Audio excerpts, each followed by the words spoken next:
What's happening, YouTube? It's Chris. I'm going to do another gear review for you today. This is the Wolfgang Standard with a purple burst. It's got a sweet little maple veneer. That's a quilt on the top. And there it is there. It's the EVH Wolfgang Standard. I'm going to just go over a bunch of stuff about the guitar and what my initial thoughts are about it and let you guys know. I can show you the action here that I set up. And by the way, this had to be set up when I got it. I don't know if it was a guy at the EVH factory in Indonesia that just didn't give a crap that day, but this thing was set up awful. The bridge, right here you can see I got the bridge pretty flat now, in level with the body, which is how you want a floating Floyd Rose. But when I got it, it was completely buried into the body. The springs were super over tensioned, so no matter what you did, you couldn't get your bridge to float. I put not locking tuners, strap locks on.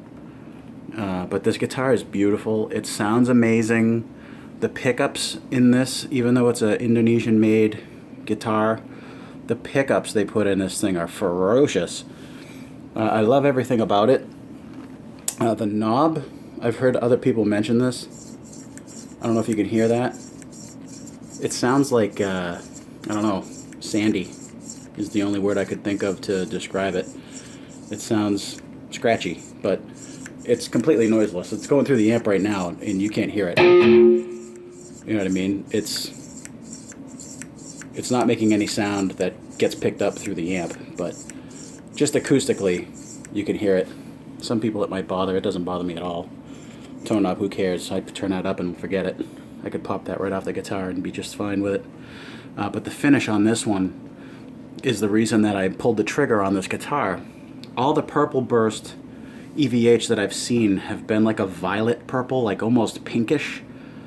And I saw this on Sweetwater, and the purple was so nice that I had to have it because it was a different purple from what the rest of them were coming out as.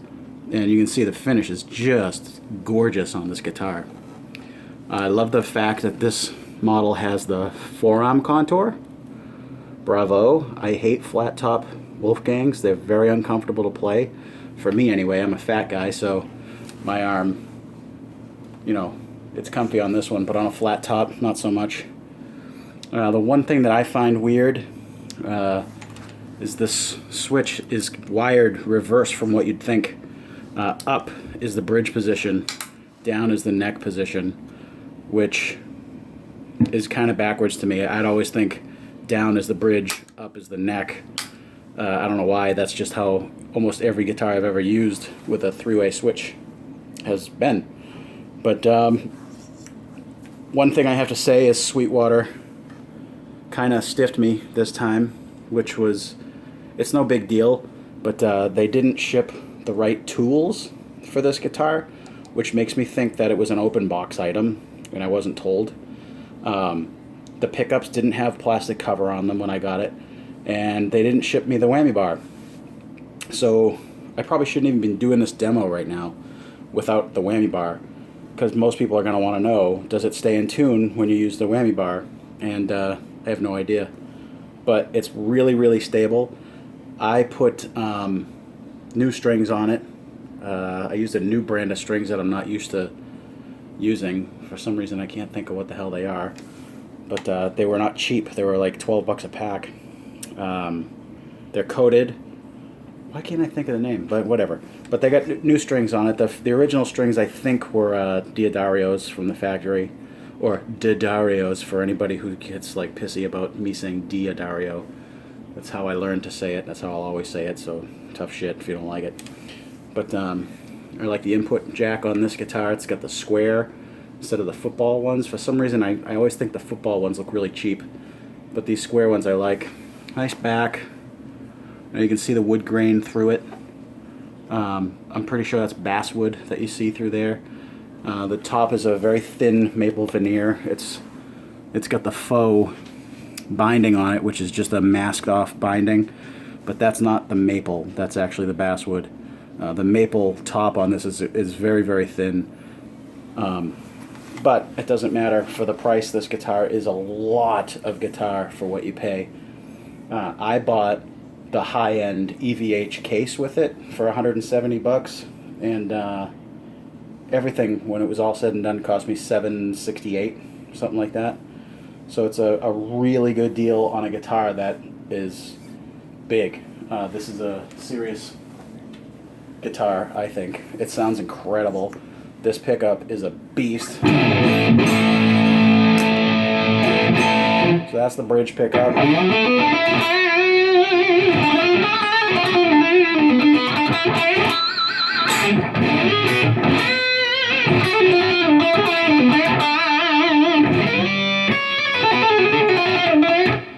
I've tuned this once since I put the new strings on it and haven't had to tune it. It sounds awesome. That's the bridge pickup, by the way.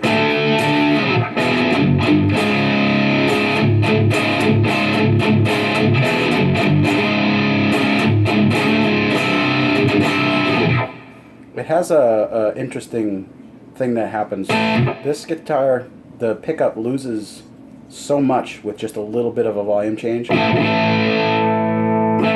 It gets super clean.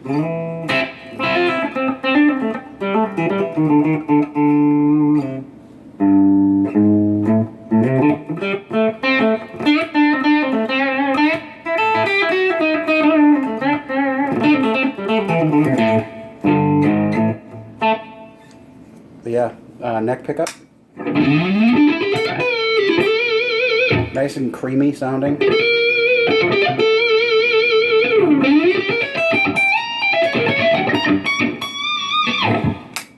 Middle position. Of course I play with high gain, so it doesn't really matter to hear the middle. But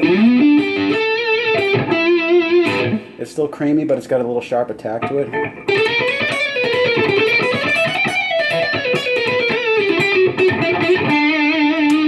Neck.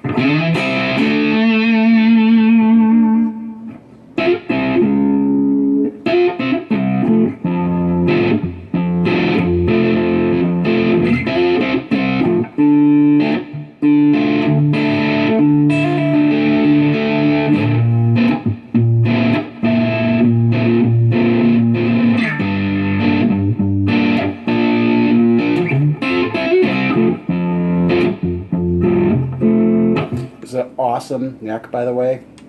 It's not a gloss finish. I don't know if it's just oiled or what, but it's super smooth. It's very fast. The shape of it is awesome. It fits my hand really well. The Wolfgang shape, I do believe, is asymmetric, so it's a little bit fatter to the thumb side and thinner on the finger side. I know that this is a compound radius that goes from 12 to 16. Very comfortable. It's a very fast neck. It's got jumbo frets. Obviously, it's got the Floyd Rose Special. It's EVH branded. I think the only difference between a Special and the real deal Floyd Rose is some of the materials that are used in it.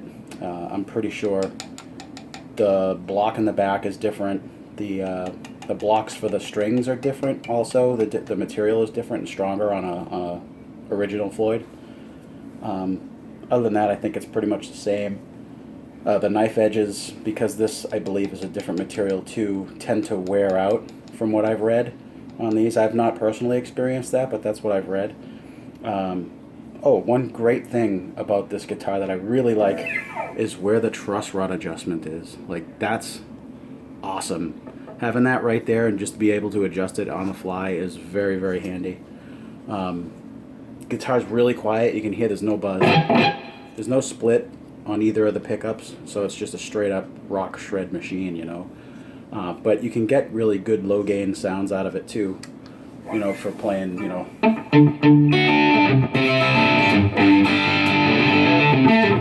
You can get that cool rock sound, but you can also get the full face melting riffs. Just a really overall, it's a very awesome guitar. I'm very pleased with it. It's beautiful. I can't wait to use this with my band. I like it, and for the price, it's a lot of guitar. I'm not going to bore you with a whole bunch of noodling and playing. Just wanted to show it off, let you guys see how awesome this finish is. That veneer is absolutely gorgeous. They did a good job. This is built really solid. Oh, the other thing, I had to do a lot to make this guitar play the way that it plays right now. Setting up the bridge, a Floyd Rose. If anybody out there who knows about working on guitars, Floyd Rose are a pain in the ass to work with. You know, you gotta balance the spring tension versus the string tension and get it perfect, and then tune it and it's different, and then you change the springs. It takes a while to get it balanced exactly right. But aside from that, nothing was tight on this guitar when I got it. I had to tighten everything. There was screws in this pickup here that were away from the base of the pickup, so you had to tighten them in. This was tight. The neck and the back, these 4 bolts were super loose. Like, I can't believe I got a good turn and a half, maybe even 2 turns on each screw to tighten the neck in better. That'll help with tuning stability. The tuning keys, all these guys were loose. So I had to, not loose where you could take them off, but you know, they didn't have the proper tension, so I had to tighten all these up. Everything from the factory was loose. Even the strap buttons were a little loose, but that's okay because I was taking those out anyway. But once I tightened it up and got the action set up, this thing plays like a dream, and it's extremely stable. Tuning wise, you know, I don't use the bar too much, or I haven't because I don't have it. If it changes the way the guitar plays once I have the bar and it's not stable, I'll post something, but right now it's pretty stable. You can bend the crap out of this thing for days. And you can see every time you bend with a Floyd Rose, the bridge will move up and down, you know, because it's floating, you know. So it's pivoting, so it's very stable right now as far as doing bendings and stuff like that. But really a lot of guitar for the money. I highly recommend them. Check them out if you can. This one was $5.99 because it's got the fancy finish, but you can get them for $5.49 with the regular paint. And it's a really good guitar. I like it. Check it out. I'm sure you'll like it too. Peace.